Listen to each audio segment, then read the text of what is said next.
Let me tell you a story. It's a beautiful day. The sun is shining, the birds are singing, the young calves are running and frolicking in the fields. But you open the door to your house, walking slowly. And the noise of the screen door hinges is enough to make you cringe and cry. It's a beautiful day, but you cannot enjoy it.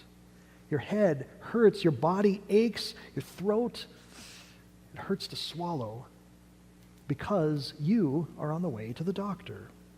Slowly, carefully, inch by inch, you get into the car, your body threatening to break into a cold sweat at any moment. You painfully reach up across your body for that seatbelt and somehow click it into place.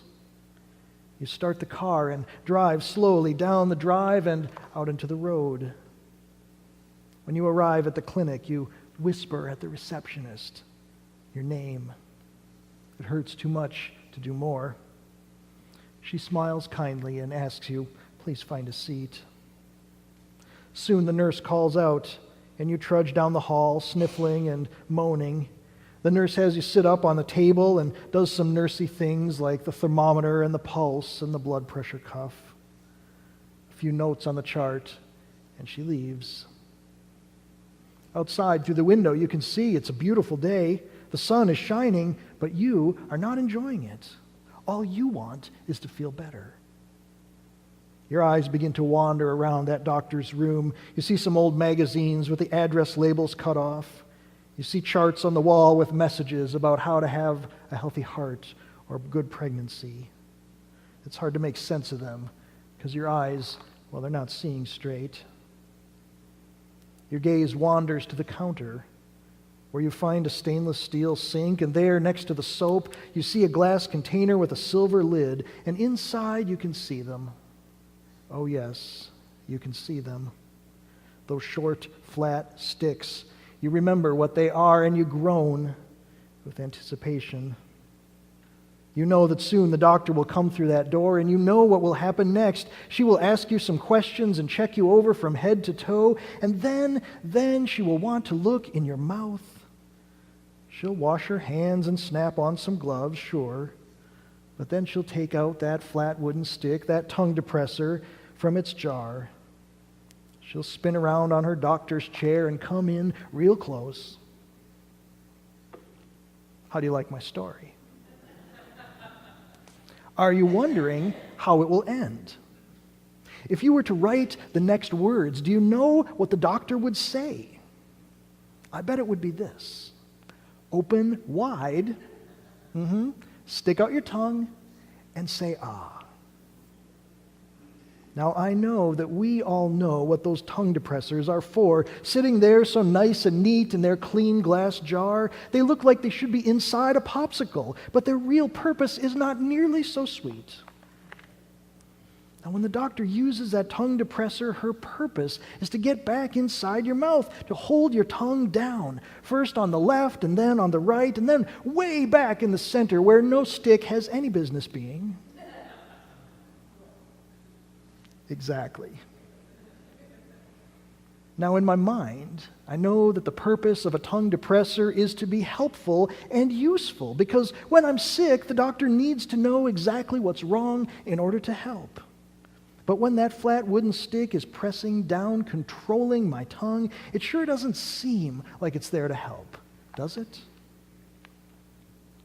Now, my reason for going on and on about the doctor this morning is not because we've just escaped cold and flu season and I'm trying to bring you back and bring you down. It is instead because of our Bible reading today from the book of James.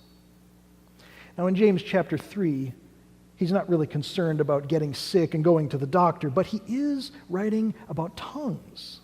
And James has a pretty negative view of them. Now, his reason for this is not because the tongue is a place where germs hide to make us sick. It is instead because our tongues make words. And sometimes those words can get us into all kinds of trouble. Now, I'm sure you heard in our lesson all the different ways that James describes the tongue. It's not very positive. He starts out light. Tongues can make mistakes. Okay, that's true.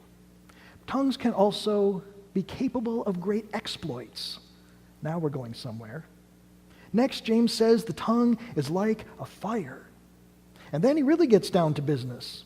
The tongue is a world of sin. It stains our whole body. It is inflamed by the fires of hell. It is evil and full of poison. Whew! Now, if I was a doctor looking at a tongue like this, I would prescribe my strongest medicine. Now, I'll admit that when I first read this passage this week, I was taken aback at how negative James is about the tongue. First, I thought, this guy must have a personal problem that he is struggling with.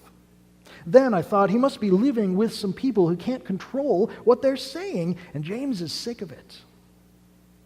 But then I thought about it, and I prayed about it some more. And I realized that while James' language is strong, it just might be that all of us need a powerful reminder. It just might be that all of us need this kind of medicine to wake us up, to make us aware, to help us overcome the damage and the hurts that we can do, the trouble our tongues can get us into if we are not careful with what we say. Now, James isn't the only writer in the New Testament who is concerned about how we use our tongues. In 2 Corinthians, the Apostle Paul is quite upset with the people of the church in Corinth. He spends a long time telling them what he thinks and why he thinks it. And finally he concludes with these words. Everything we do, beloved, is for the sake of building you up. I fear that when I come, I may not find you as I wish, and you may not find me as you wish. I fear that there may perhaps be, and here's where the tongue comes in, quarreling, jealousy, anger, selfishness, slander, gossip, conceit, and disorder. Now, all these things we know can happen if we're not careful with how we use our tongues. In Ephesians chapter 4, we read how even though our lives can be changed by the power of God working in our lives, how we can be transformed from the inside out, we still must work on making sure that our speech and our words are helpful because they have an effect on other people. So here's what we read. You are taught to put away your former way of life and your old self, and to be renewed in the spirit of your minds, and to clothe yourselves with this new self, created according to the likeness of God, in true righteousness and holiness. So then, putting away falsehood, let all of us speak the truth to our neighbors, for we are all members of one another. Be angry, but do not sin. Do not let the sun go down on your anger, and do not make room for the devil. And again, here's the tongue. Let no evil talk come out of your mouths, but only what's useful for building up, as there is a need, so that your words will give grace to all who hear. And do not grieve the Holy Spirit, with which you are marked with a seal for the day of redemption. Put away from you all bitterness and wrath, and anger, and wrangling, and slander. Be kind to each other and tender-hearted. Forgive each other as God in Christ has forgiven you. Now, all of this tells us, I think, what we also know from our personal experience. There are different ways that our tongues can be used badly. And when we do this, it has a negative effect on the people around us. Now, this is something that cuts both ways. When we use bad words, it harms others. But when others say bad things to us or about us, it hurts us as well. In fact, when our words go unchecked, it can destroy our relationships with each other. Now, maybe you've heard words like these. I don't like you. I don't want to be your friend. I don't love you anymore. You'll never amount to anything. I hate you. I wish you would die. Now, these are awful. But there are also other ways that we can express these hurtful, harmful, relationship-destroying words. What about this? You voted for the wrong candidate. Anyone who supports that political party must be a fill in the blank. We hear these kind of things all the time, don't we? Oh yes, and there's one last one, which might be the worst of all. You mean to tell me that you don't like the Green Bay Packers?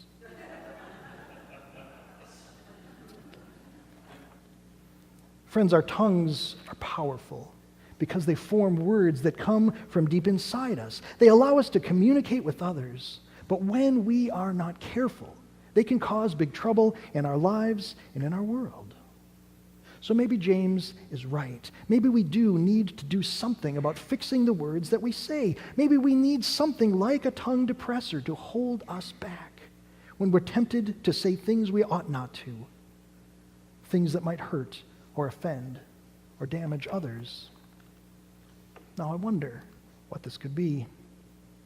In our lesson, James does not use and does not think of the image of a tongue depressor.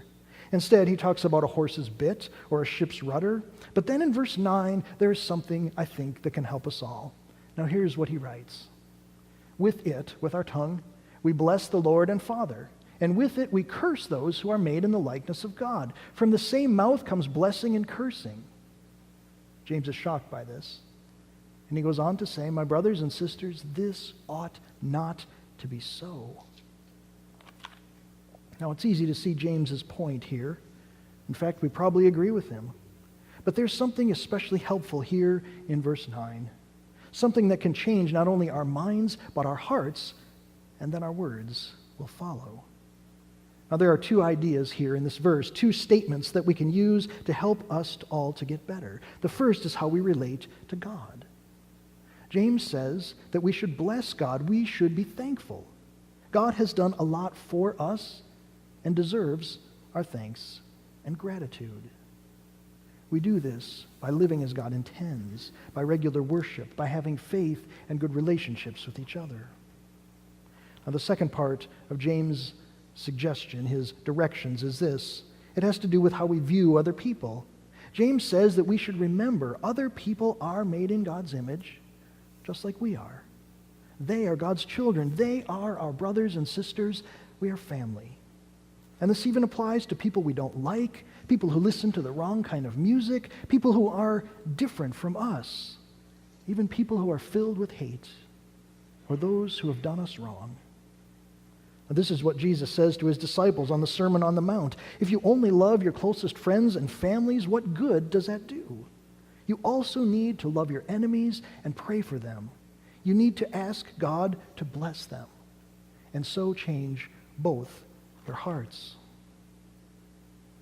Now, what would it be like if we took this verse here in James chapter 3, verse 9, and turned it into a positive statement? What if we took this as our direction? With our tongue, we bless the Lord and Father, and with it we can also bless all those who are made in the likeness of God. If we took this and applied it day by day and week by week, how would our outlook on the world be changed? How would our relationships with others be improved? How would our ability to solve problems shift with just the simple idea that people who have differences from us, they aren't the devil, but like us, they are God's own people? Well, today is a beautiful day. We may be feeling especially good about how we use our tongues, or we may have some regrets about some things we've said to others. But friends, either way, there is a medicine that we ought to keep taking, something that can help our tongues to always use good words, always be filled with love and blessing. When we remember who God is and what God has done for us, then we are thankful people, and then good words will come from inside us. And when we remember that we are a part of a great human family, one that has great potential because we are God's own, then this also is a reason to be happy and thankful. And this outlook will again affect how we speak to and about others. At the end of the day, those things that can make us sick, those things that divide us, like geography or politics or economics or race or religion, none of these things should cause us to groan with despair, because James reminds us there is a great physician, one who can help us to live a whole and healthy life. And friends, that is good news for all of us. Thanks be to God. Let us pray.